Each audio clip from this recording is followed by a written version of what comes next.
What is up everyone, and welcome back to some more F1 24 driver career mode, and we are here for round number 2 of season 0, I suppose, of our F1 24 career. We are going to be racing for PHM at the Saudi Arabian Grand Prix here in Formula 2, and I am very excited for this one. Interesting to see how the Saudi Arabian Grand Prix is going to feel on the new handling model, and we got things kicked off immediately with a practice session where we actually didn't come last this time. Last time out in Bahrain, it was a bit of a different story. We ended up coming all the way down at the bottom of the table. This time it was Brad Benavides for the team, who perhaps wasn't looking so hot down in P20. But yeah, if you didn't watch last time, we had the Bahrain Grand Prix, 2 races of course. We came P13 in the first one, and then we managed to pull off a pretty significant undercut along with some pretty decent pace to get ourselves up into P4 in the feature race. So we're currently sat P5 in the driver's standings, and we're going to see if we can pull even further ahead this weekend with hopefully a good result. And that starts right here in qualifying. As I mentioned in the previous video, it is 2 runs only in 1 qualifying session here. We are going to be on 1 set of soft compound tyres the whole time, although they're actually the super soft compounds on JEDDAH, because I don't really know what the reasoning for it is, but I think it's because the compound that they bring is 1 step softer than the compound that Formula 1 brings to the race weekend, and hence why they're on the super soft compound tyres. So there we go, we do a 1:43.5 to kick things off here, and it is initially the fastest time of the session. It'll be interesting to see where we stack up come the end of the session. You can see as we make our way onto our second and final flying lap of the qualifying session, we are down in P2, just behind our long time former teammate and honestly in a way a bit of a hero of mine, Dennis Hauger. We do not improve on our second flying lap of the session, so it will be myself and Dennis Hauger lining up on the front row, myself in P2, and hopefully we'll be able to challenge him from there. The grid is set then, that just leaves the race itself. Join us tomorrow where we'll be live with all the action. Until then, goodbye. I can't shake the feeling I've turned the music up a bit too loud, but unfortunately the video is already recorded, so we're just going to have to deal with that and hope it's not too obstructive. But yes, we are 1/10 away from Dennis Hauger in qualifying. Brad Benavides qualifying 11th there. Hopefully we can score some good points. Obviously the grid will be reversed for the sprint, so we'll be starting in P9, and we will see what we can do as we get into the sprint for the Saudi Arabian Grand Prix. So it's all about speed in today's sprint race then. Not very many laps and no chance to get ahead on strategy. Who here today has the raw skill to take them to the top?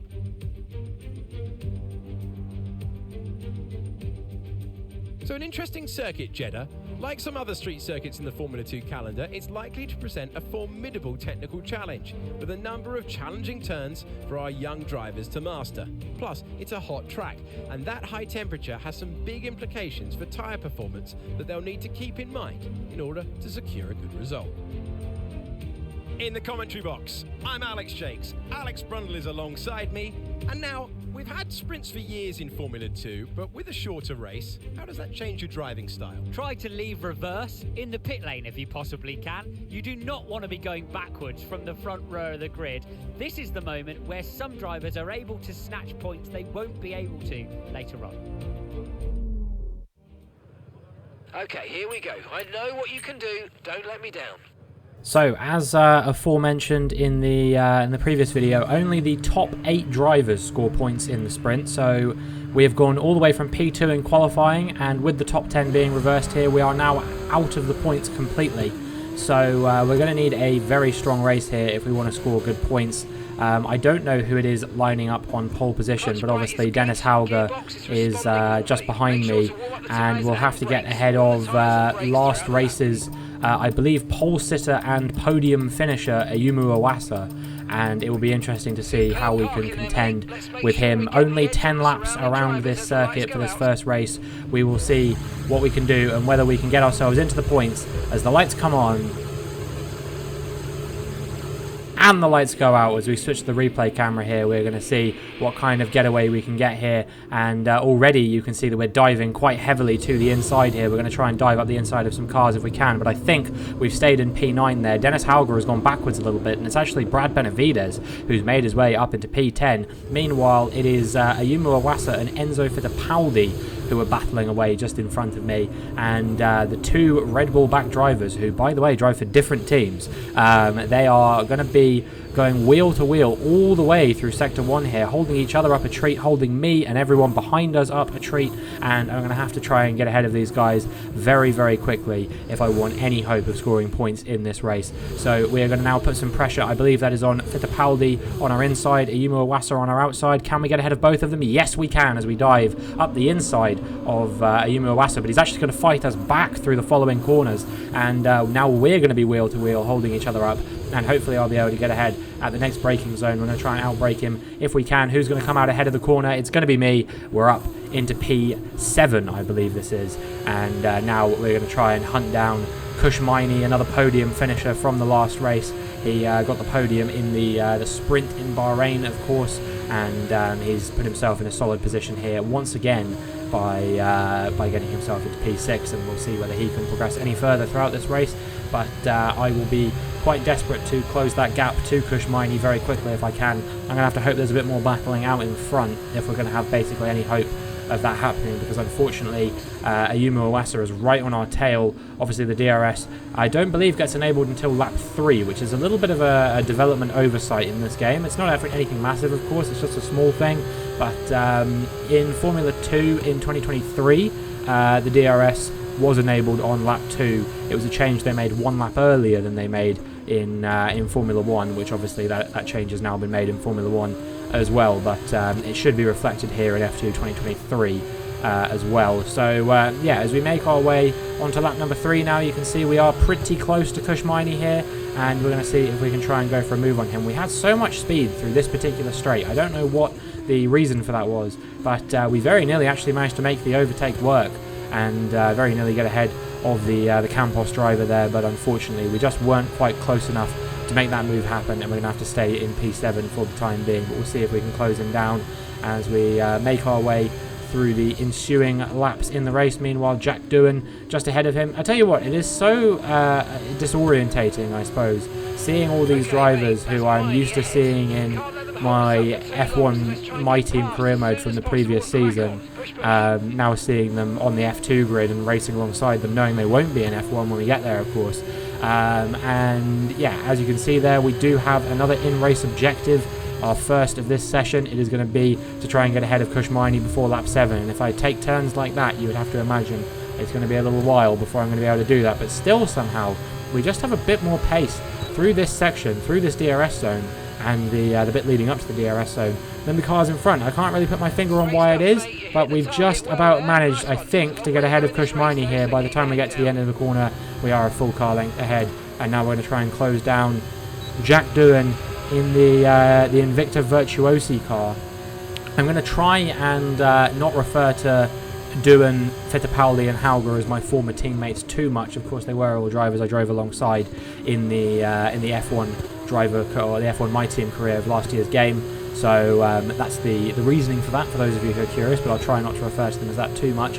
And now we are closing down the Australian driver as we make our way into this same place where we seem to be so strong on the overtake at the moment. I have no idea why that is the case, but we just seem to have something about us through that section that is enabling us to make these overtakes. However, Jack Doohan is a bit desperate to make sure that this one isn't quite as trivial as the one on Kushmaini was, and he is fighting us back quite heavily. I was trying to cover him off and take the racing line on the outside going into the final corner, but he was just right there, annoyingly. I knew I was going to cause a crash if I went all the way to the outside, so we had to, you know, settle in for that position on the inside for the time being, but we managed to hold on to P5.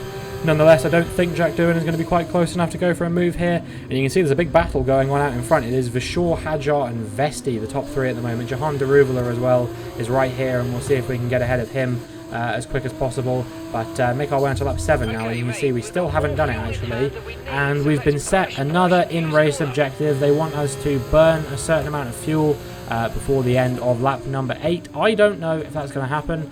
I don't really know what our average fuel burn around here is to begin with. If we're slightly overfueled, I don't think it matters too much, but obviously if we're massively overfueled, it's going to be a bit of a big deal. We make our way onto lap number 8 now, and we're going to see if in our signature overtaking spot we can get ahead of one more car as we try and go for a move on Jahan Daruvula into the same corner where we overtook Miney and overtook Doohan as well, and we managed to pull off the move. We're up into P4.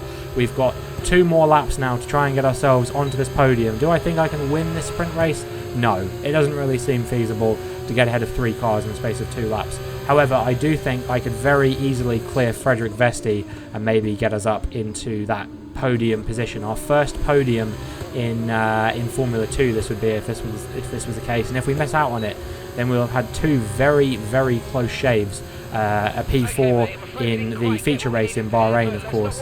So yeah, we're going to try and close out this P4 if we possibly can. Obviously, like I said, the points not quite as substantial as they are in F1. It is 10 points for the race win in the sprint. It is 8 points for P2, and then 6, 5, 4, 3, 2, 1 going down to P8. So right now we're on course to get just 5 points here, but it's still, you know, a very reasonable amount of points, and it might be able to get even better for us as we try and go down the inside of Frederick Vesti, another driver who I'm used to seeing in Formula 1. But once again, we just can't make our way past the Danish driver, and you know, we are probably now just going to have to settle in for P4 unless we can get ahead of him on the final lap of the race. It's looking like it's going to be Vachour and Hadjar, some permutation of those two for the top 2 in this race. Will Richard Vachour be able to hold on to the race win? If I'm not mistaken, he actually won here in real life in this year's season of Formula 1, or Formula 2 I should say. I could be wrong about that, but I seem to recall Vachour winning one of the races in Saudi, so yeah, maybe I'm making that up. I feel like he's definitely won a race this year though. Yeah, like I said, we have not got long now to get ahead of Frederick Vesti. Obviously, Sector 1, complete write-off. There is no overtaking spot through Sector 1. The problem I was having now is that the tyres, you know, they were holding on fine, but they have definitely seen better days. Nearly 50% wear on the rear right. We are struggling quite a lot on that tyre, and we are going to have basically just a few more DRS zones to try and get ahead of Frederick Vesti if we possibly can. But we might not be close enough to him to go for a move on this lap, and indeed we just weren't. I thought about sending it, but I decided I actually did want to finish the race here today as opposed to, you know, just experience the race. So we are probably just going to have to settle into P4 now unless we can get him in either of these 2 DRS zones, but we're not quite as fast through these ones as we are through that initial one, it seems, for whatever reason. I think Vachour has just about held on to the race win here, unless Hadjar can beat him to the line with that DRS, of course, and we get a pretty poor run through the final corner. So we're actually coming under pressure now from Daruvula as opposed to putting pressure on Vesti, but we are going to cross the line to take P4 here in the sprint for the Saudi Arabian Grand Prix. 5 positions gained in 10 laps. It's not a bad innings by any stretch of the imagination, and starting from P2 on the grid in the feature race, of course, we will have a very good opportunity to hopefully bag some strong points in the next session. So another fantastic victory for Van Amersfoort today. It might not be the same points as the feature race, but it is the same podium, and they get to wave at the fans from it.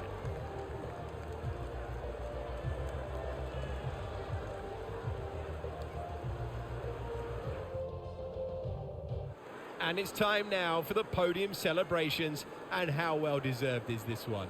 This is a team all about giving talented young drivers an opportunity to race and to win.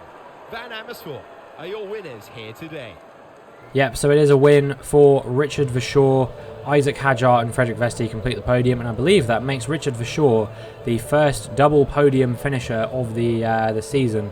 I don't think that anyone else has got on 2 podiums so far, so a good job from him, and hopefully we'll be able to get a good result in the next race. After all this drama, you'd be mad not to join us for the next race. We hope to see you then. Take care. So, where did Brad Benavides finish in that race? It's looking like it was P10, so that was actually pretty disappointing for Brad Benavides. You know, in a feature race that would have been a victory for him, but alas, that is not the case for the sprint race, so it's going to maybe be a little bit longer before Brad Benavides can get his first points in Formula 2. And yeah, we're now looking at the highlights of the sprint race. Shouldn't be too long, only a 10-lap race, of course. And yeah, like I said, I'm just hoping that, well, maybe we can go even better than getting on our first podium. That's got to be the minimum target for the feature race, surely. Starting in P2, you know, we have to be targeting the podium at an absolute minimum. We've got some very strong drivers around us, the Red Bull back drivers of Dennis Hauger and Ayumu Iwasa. Of course, now I believe both drivers are not on their academy program anymore. I think Iwasa might be, actually, but he's racing in Super Formula now, I think, instead of in Formula 2. And then Dennis Hauger is still racing in Formula 2, but I believe he has now been released from the Red Bull driver program. So yeah, it'll be interesting to see what happens in his future. But of course, in this series, they are both still Red Bull backed, and you know, Red Bull do back some very strong talents. They obviously also have the backing towards you know, Fittipaldi and I believe Maloney at this point as well. Jack Crawford, I think, was another one. Isaac Hadjar, you know, so many drivers. Even Jahan Daruvula at one point, not anymore in this canon, but at one point he did have the backing of Red Bull as well. So yeah, so many extremely talented drivers. It is going to be very hard to beat both of them. I'll be quite surprised if I'm able to get a win. I will, of course, be pushing very hard to achieve it, especially you know, to try and maybe give Dennis Hauger a bit of deja vu. You know, he did spend a long time in F1 23 looking at my rear wing, so I would like to remind him of that feeling if I possibly could. As much as I love the guy, you know, I am here to win. I am here to beat the other drivers, and you know, we want to do exactly that in the feature race. And starting on the front row of the grid would give us a potentially brilliant opportunity to maybe do that. So yeah, I am optimistic about the race. Obviously, we will have the opportunity to get ahead on strategy as well with the undercut, and we'll see what we can do as we get into the feature race. Greetings and welcome to Jeddah for what promises to be a thrilling Formula 2 race.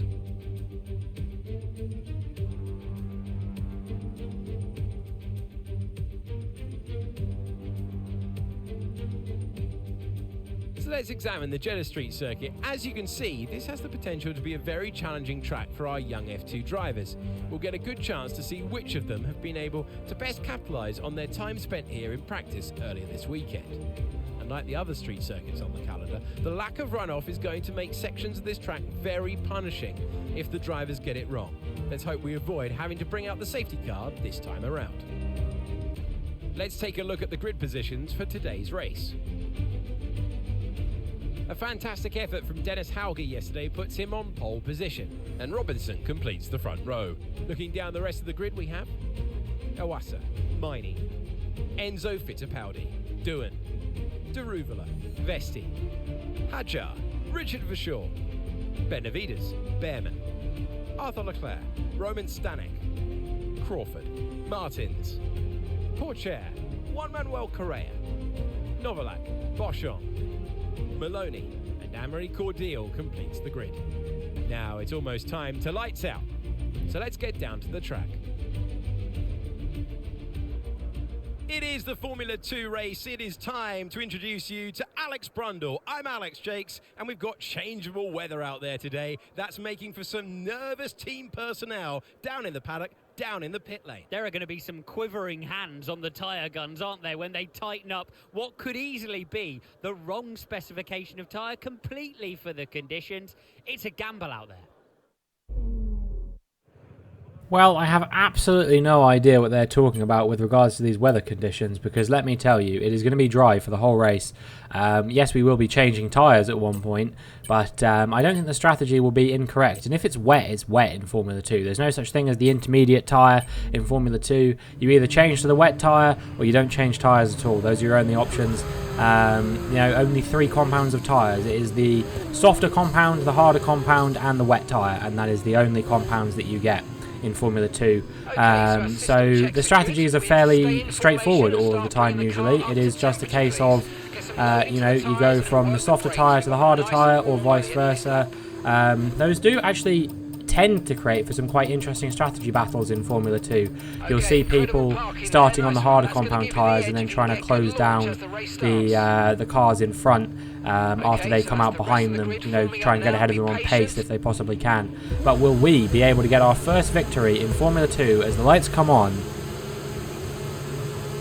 and the lights go out? And we've had a very good getaway there compared to Dennis Hauger. Finally, I'm finding my starting mojo a little bit in this Formula 2 career. But Dennis Hauger is going to come straight back at us. He's going to try and launch it round the outside of us, and he forces us to the inside of the corner, at least initially. Obviously, we have the outside for the exit. But then once again, because he's still wheel to wheel with us, we have the inside line once again, and we are really struggling to keep Dennis Hauger at bay. But we have managed to do exactly that, and we have made our way up into P1. We are leading the feature race in Saudi Arabia, and now we just have to hold on to this position for 14 laps and we will get our first win in Formula 2 in a feature race, no less. You know, usually people's first wins in Formula 2 come in a sprint race just because it is that little bit easier. If you mess up qualifying a little bit, you can find yourself in a good position for the sprint race if you qualify sort of P9, P10, but then of course the caveat for that is that you have put yourself on the back foot for the race itself, the feature race that is, which is where the big points are handed out.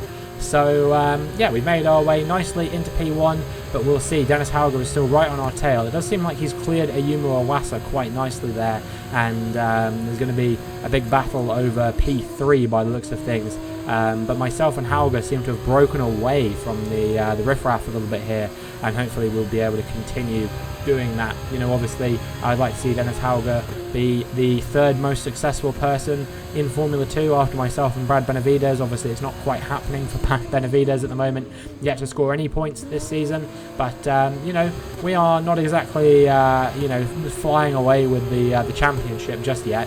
But maybe with the race win here today, we might just be able to do that. However, Dennis Hauger may have words about that, because he's going to try and go for a move this time to the inside of turn 1, wheel to wheel with the Norwegian driver through the first couple of corners, and he's going to have the outside line this time, or is he? Actually, he didn't quite have the grip to hold on to that one, so we've gotten away with that one. And as we make our way now towards the end of lap number 2, you can see that Dennis Hauger is still behind us, but we have certainly pulled a bit more of a gap. No DRS on this straight, of course, so we have a matter of about a sector and a half to try and break away out of that DRS range before Dennis Hauger will no doubt be piling relentless pressure on us for the rest of the race. So this is going to have to be a really big push through these next few corners, and you can see, especially through there, we broke away quite nicely. Once again, we've got the gap up to about 8-9 tenths of a second, and I think we've just about managed to get away out of Dennis Hauger's DRS range. This could be absolutely critical for my chances of winning this race if we can stay in the lead now. I'm not usually the kind of person to break out of DRS range, so yeah, we're looking pretty good here now, hopefully to get the victory here. We're going to be boxing on lap number 6, so we're already getting towards the pit stop phase. We're getting into the pit window, but it's not quite come around just yet. And as we make our way now onto lap number 5, you can see we are going to have an in-race objective within the next 2 laps. They want us to achieve this lap time 1:47.575. I'm actually curious as to how these are calculated, but all I can say is that we didn't achieve it on our first attempt. We were very narrowly off it, less than a tenth off of it, and then the objective actually got postponed when we came into the pit lane to switch onto these medium compound tyres. This was something that was interesting to me because I didn't actually know that this was a feature.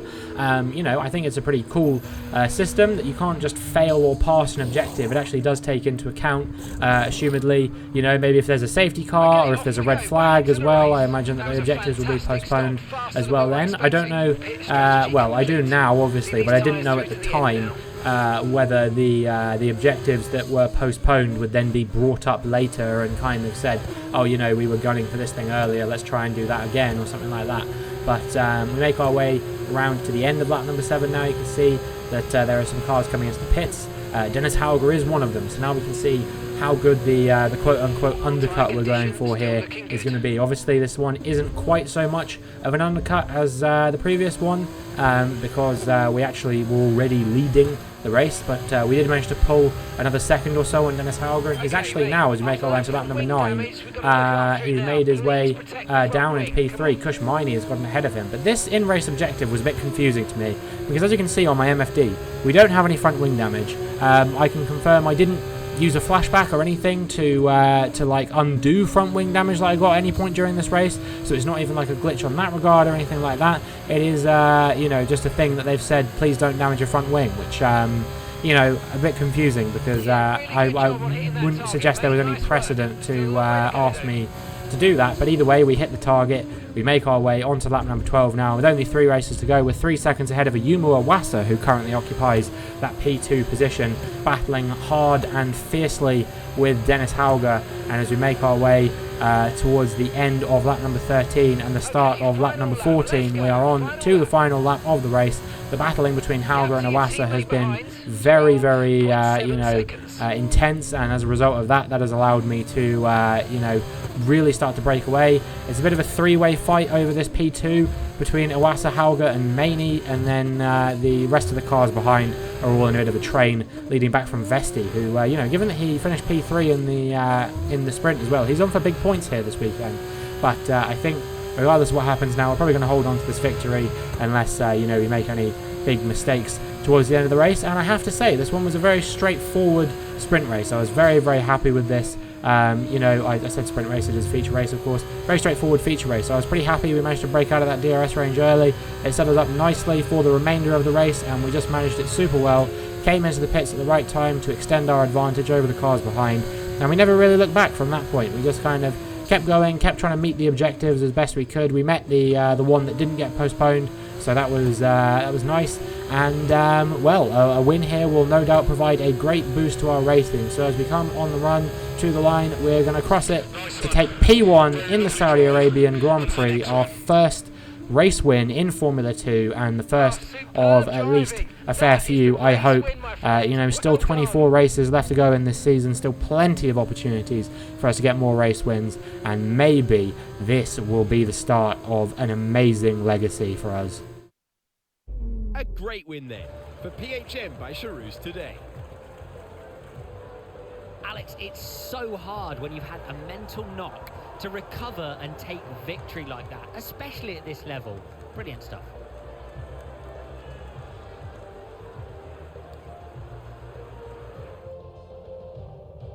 And as the adrenaline dies down after another eventful race, here come our top 3 out onto the podium.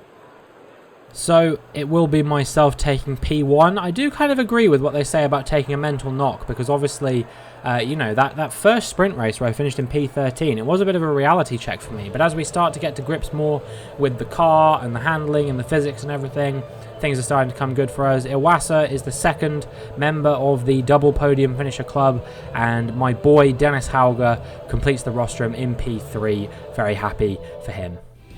After all this drama, you'll be mad not to join us for the next race. We hope to see you there. Take care.